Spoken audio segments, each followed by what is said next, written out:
수학 때문에 인서울의 꿈을 접은 분들 많이 계시죠? 지금 수능에서 수학을 못하면 갈 수 있는 대학이 거의 없잖아요. 괜찮습니다. 수학 없이 영어만 잘해도 인서울 합격할 수 있는 방법이 있습니다. 수포자가 인서울하는 가장 쉬운 방법을 지금부터 낱낱이 파헤쳐 볼게요. 바로 시작하겠습니다. 수시나 정시로 가는 건 아닙니다. 편입이라는 방법으로 가는 건데요. 편입이 더 어려운 건 아닌가 라는 생각이 드셨을 텐데 정답은 상황에 따라 다르다입니다. 편입에서는 수학을 보지 않기 때문에 오히려 수포자라면 이게 훨씬 쉬울 수 있어요. 실제로 유학생 분들 중에 수학을 어려워하는 케이스가 많은데요. 편입으로 하면 확실히 수능보다 쉽게 인서울 하는 거를 많이 봤습니다. 그럼 편입은 어떻게 하는 거고 어떤 과목을 보는지 궁금하실 텐데요. 바로 말씀드리겠습니다. 편입이란 대학교 3학년으로 전학을 가는 입시 제도인데요. 특징은 바로 3학년으로 들어가다 보니 기본적인 편입 자격이 갖춰져야 지원이 가능합니다. 대학 입학을 위해서는 수능을 봐야 하지만 편입을 위해서는 편입 시험을 봐야 합니다. 편입 시험에서 인문계는 영어 시험만을 보는데요. 이게 그 유명한 편입 영어라고 불리는 시험입니다. 특징은 듣기 평가 없이 전부 읽기 시험이고 모두 객관식으로 구성되어 있습니다. 수능 영어 뒷부분을 생각하시면 되세요. 스카이를 제외하고 최대 서성함까지 모든 인서울 대학들에서 편입 영어만 보고 있는데요. 몇 개 대학은 자기소개서 서류도 성적이 반영되지만 결국 편입 영어 성적이 가장 중요합니다. 영어만 잘해도 인서울이 가능한 거예요. 이렇게 수학에 자신 없는 분들도 인서울 대학 합격의 길이 열려 있습니다.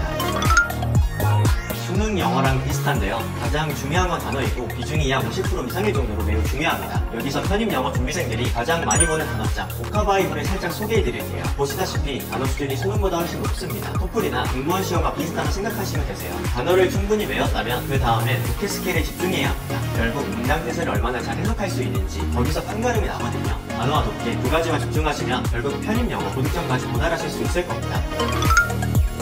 많이들 궁금해하실 텐데요. 수능과 다르게 노베이스여도 인서울 상위권 대학 합격생분들을 많이 봤습니다. 수능은 현실적으로 4, 5등급으로 시작해서 1등급까지 가는 케이스는 매우 적죠. 하지만 편입은 다릅니다. 일명 노가다라고 표현하는데요. 끝까지 많이 외울 수 있다는 끈기, 그리고 도중에 포기하지 않겠다는 의지만 있다면 결국 합격까지 가는 건 생각보다 어렵지 않습니다. 다만 이것도 입시기 때문에 정말 악착같이 공부하셔야 합니다.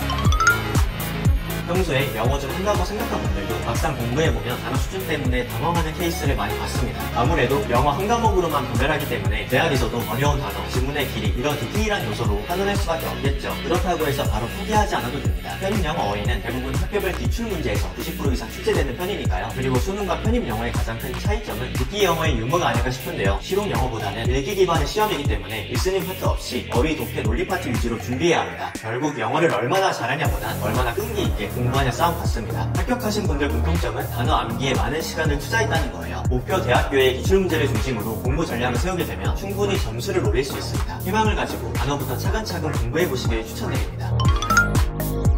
우선 아까 얘기했던 지원 자격이라는 장벽이 있어요. 이 부분 때문에 시작하기가 어렵다고 하는데요. 재수는 고등학교 졸업만 해도 자격 요건이 되지만 편입은 반드시 대학교 2학년까지 다녀야 시험을 볼 수가 있습니다. 그리고 오랫동안 수능 공부를 했기 때문에 어색한 편입 공부를 성인이 되고 나서 시작하기는 쉽지 않죠. 또한 경쟁률이 높아 애초에 쳐다보지도 않는 분들 정말 많습니다. 하지만 원서 접수 제한이 없다는 편입의 특성 때문에 그런 건데요. 정시는 하나 가고 총 3번만 지원이 가능한 반면 편입은 제한이 없어요. 보통 15개에서 20개 대학에 지원하는 게 일반적입니다. 여기서 어쩔 수 없이 경쟁률이 높아지는 거죠. 결국 등록할 수 있는 학교는 한 곳이기 때문에 실제 경쟁률은 훨씬 낮다고 볼 수 있습니다. 실제로 편입은 학교에 따라 예비번호가 3-4바퀴 도는 경우도 흔해요. 다 제외하고 본다면 편입의 실제 경쟁률은 3에서 5대1 정도로 보는 경우가 일반적입니다. 결론은 이런저런 이유 때문에 진입을 못하는 사람이 많고 들어와서 열심히 하는 분들은 이 기회를 활용하고 있다고 보시면 됩니다. 지금까지 수학 공부를 안 하면서 인서울하는 방법에 대해 간단하게 알아봤는데요. 어떤 입시 제도든 장단점이 있기 때문에 자료조사를 충분히 하고 도전하시길 바랍니다. 편입에 대해 더 자세히 알고 싶은 분들은 아래 링크를 참고해주세요. 시청해주셔서 감사합니다.